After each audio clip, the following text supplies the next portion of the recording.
Indecisive होना आपके सफलता के लिए बहुत नुकसानदायक हो सकता है, इसीलिए टाइमली डिसीजंस लेना बहुत इम्पोर्टेंट है। Jackass break.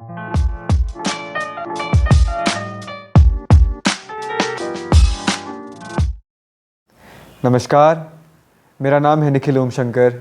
आप देख रहे हैं NK SNIC, भारत का नंबर 1 सेल्फ इम्प्रूवमेंट और पर्सनल डेवलपमेंट चैनल। और आज हम बात करेंगे मेरे डिसीजंस के साथ जो एक्सपीरियंस रहा है उसके बारे में।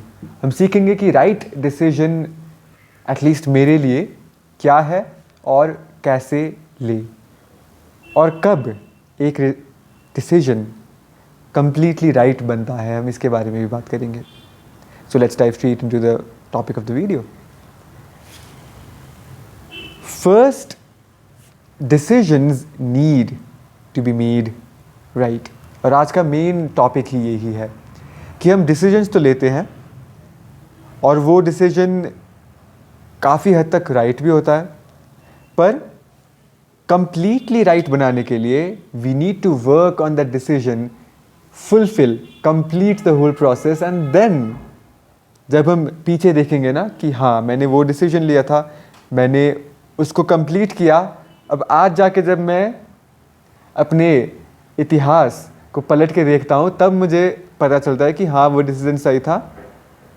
फर्स्ट ऑफ ऑल क्योंकि मैंने सही डिसीजन लिया, सेकंड मैंने उस डिसीजन को कंप्लीट किया। अगर मैं उस निर्णय को कंप्लीट नहीं करता ना, then it would not have been the right decision. Decision लेने के बाद आप क्या करते हैं, इसके ऊपर हमारे डिसीजंस के राइटनेस या रॉन्गनेस निर्भर करते हैं। सपोज़ हम सबको बेसिक नॉलेज तो होता है ना राइट एंड रॉन्ग के बारे में। उस बेसिक नॉलेज के तहत, उस बेसिक नॉलेज पर बेस्ड होकर जब हम कोई भी डिसीजन लेते हैं तब वो डिसीजन काफ़ी हद तक राइट होता है। पर अगर हम उसको फॉलो थ्रू ना करें, उसको अंत तक, उसको परिणाम तक ना लेकर जाए, वो डिसीजन चाहे कितना भी सही डायरेक्शन में क्यों ना हो, वो कम्प्लीटली राइट डिसीजन हो ही नहीं सकता। क्यों? क्योंकि हमने उस डिसीजन को कंप्लीट तो किया ही नहीं। मैंने खुद से कहा कि मैं हर दिन एक्सरसाइज करूँगा अगले 365 डेज़ के लिए।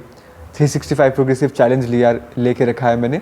इस चैनल पर ऑलरेडी 2 वीडियो उसके ऊपर बन चुके हैं, जाके चेक कर लीजिए। तो अगर मैं ये डिसीजन लूँ तो ऑफकोर्स ये डिसीजन एक सही डायरेक्शन में है, पर अगर मैं इसको कंप्लीट ही ना करूँ तब ये डिसीजन कम्प्लीटली राइट नहीं होगा। इनफैक्ट ये डिसीजन रॉन्ग भी हो सकता है अगर मैं कंप्लीट ना करूँ, क्योंकि हमेशा मैं इस गिल्ट में रहूँगा कि मैंने खुद को एक चैलेंज दिया था पर मैं कर नहीं पाया, इसीलिए आई एम अ वीक गाय। ये थॉट्स चलने लगेंगे ना फिर।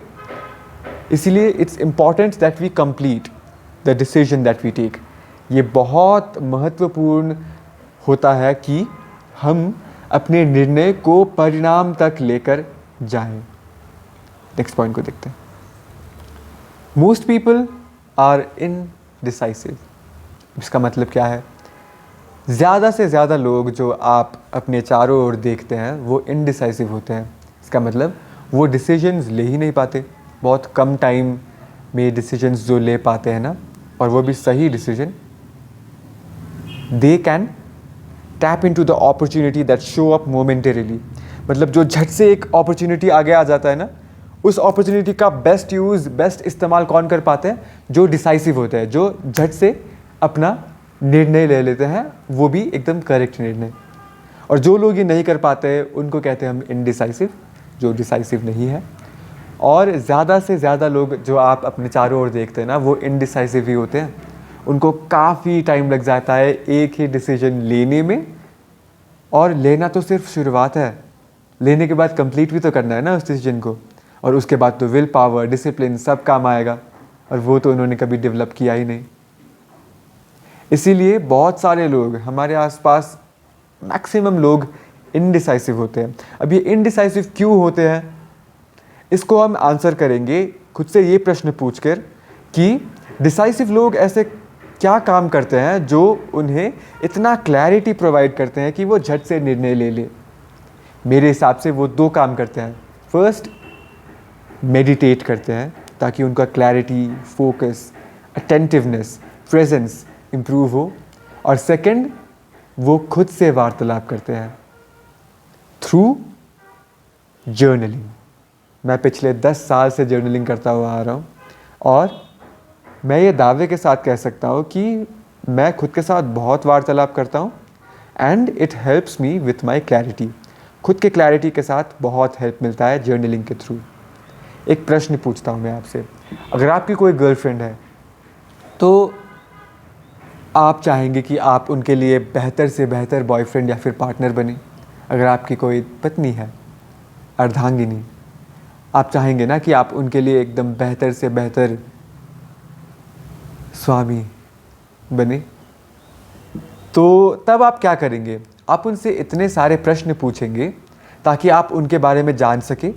आप उनसे पूछेंगे कि आपको क्या पसंद है, आपको खाने में क्या पसंद है, आपका फेवरेट कलर क्या है, आपके आपके पास्ट ट्रॉमास क्या है, आपको कौन से ऐसे अपने चाइल्डहुड के बारे में बातें अच्छी लगती हैं, आपके पापा के साथ आपका रिलेशन क्या था, आपकी मम्मी के साथ आपका रिलेशन क्या था, और आपको कहाँ घूमने जाना है, आपको क्या करना है।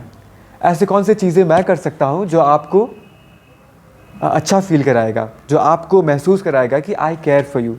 तो इतने सारे प्रश्न कर कर जब हम अपने पार्टनर के बारे में समझते हैं ना, तब हम उनको खुशी दे सकते हैं, तब हम उनके लिए अच्छे पार्टनर बन सकते हैं, है ना।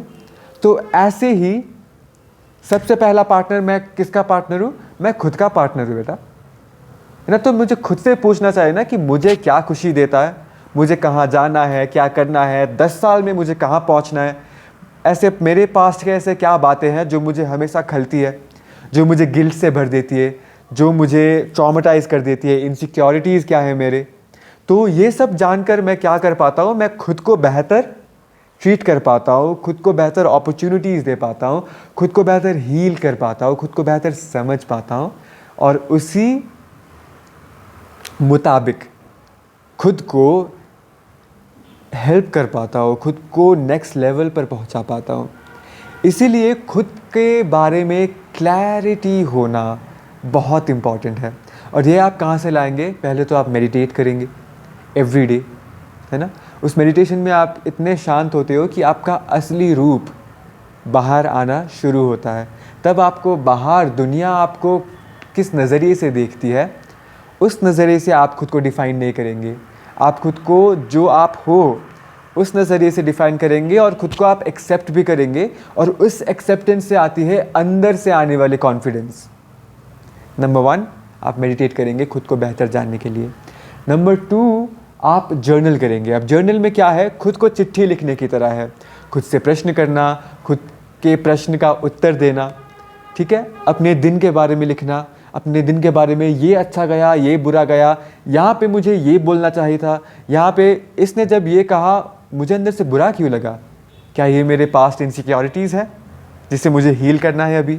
इन सब प्रश्नों के द्वारा क्या होता है, हम खुद को इतना बेहतर जानने लगते हैं कि मुझे एब्सोल्युटली पता होता है कि मुझे ज़िंदगी में क्या चाहिए। तो इसीलिए मैं निर्णय इतने झट से ले पाता हूँ क्योंकि मेरे प्रायोरिटी स्ट्रेट है ना। अभी मुझे एवरी डे अपने डीप वर्क, अपने बिजनेस के लिए इतना टाइम देना है, तो मैं बाकी के लिए टाइम दूँ ही क्यों? That is a direct no, है ना। तो वहाँ पर आती है आपको क्लैरिटी, जिससे आप हो सकती है यार मेरे हिंदी को क्या हो रहा है, जिससे आप हो सकते हैं एक्सेसिवली डिसाइसिव, जो सक्सेस के लिए बहुत बहुत इम्पॉर्टेंट है। अगले पॉइंट पर मूव करते हैं, commitment, follow through.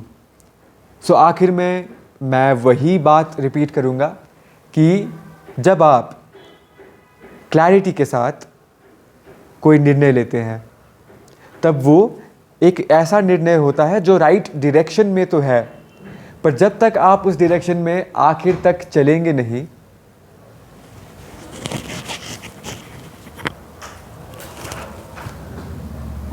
Good morning, are you going to have some meeting over here?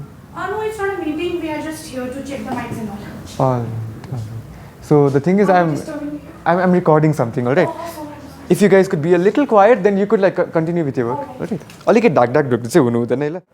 तो आखिर में मैं यही कहूँगा कि जब आप क्लैरिटी के साथ कोई डिसीजन लेते हैं तब वो डिसीजन राइट डायरेक्शन में तो होता है, पर सिर्फ डायरेक्शन इम्पॉर्टेंट नहीं है, सिर्फ डायरेक्शन काफ़ी नहीं है, इम्पॉर्टेंट तो है पर काफ़ी नहीं है, क्योंकि आपको उस डायरेक्शन को चल कर ख़त्म भी तो करना है ना। इसीलिए commitment and following through the whole process is important ना। फॉलो थ्रू क्या है, किसी भी स्पोर्ट्स में, किसी भी मूवमेंट में ना, फॉलो थ्रू क्या होता है कि जब आप कोई भी मूवमेंट करते हैं तो फुल रेंज तक जाना और तब वो एनर्जी को रिलीज़ करना, दैट इज़ फॉलोइंग थ्रू। तो यहाँ पर जब मैं फॉलो थ्रू बोलता हूँ ना, तो वो क्या होता है कि उस कार्य को अंतिम तक करना, अंतिम तक करना। कुछ दिन में मैं अपना फर्स्ट एवर स्टेज में डांस परफॉर्मेंस का व्लॉग अपलोड करूँगा।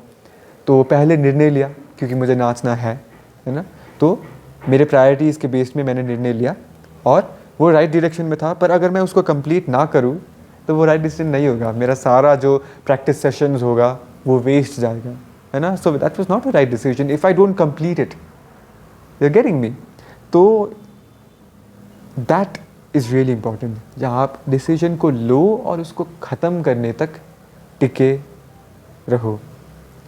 एक और छोटी सी बात मैं बताना चाहूँगा जो बहुत बड़ी है एक्चुअली। इंट्यूशन होता है ना, अपने हृदय को सुनना, that is really important. Clarity की जब मैं बात करता हूँ ना, तो एक्चुअली वो क्या है, अपने हृदय की बात सुनना ही है।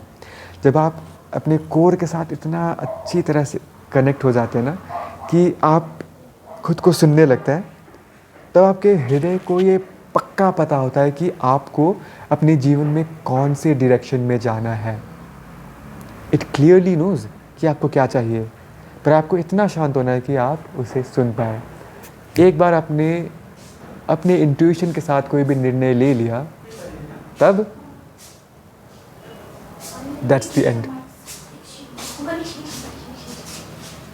हुन्छ, ठिक छ, गर्नुहोस् न। हामीलाई दुईटा माइक चाहिएको थियो वायरलेस। त्यो त छ कि, तर हामीलाई अरू काम छ नि त अडियन्समा, उता पछाडिपट्टि पुग्नुपर्छ माइक, सो त्यही भएर दुईटा चाहिन्छ हामीलाई।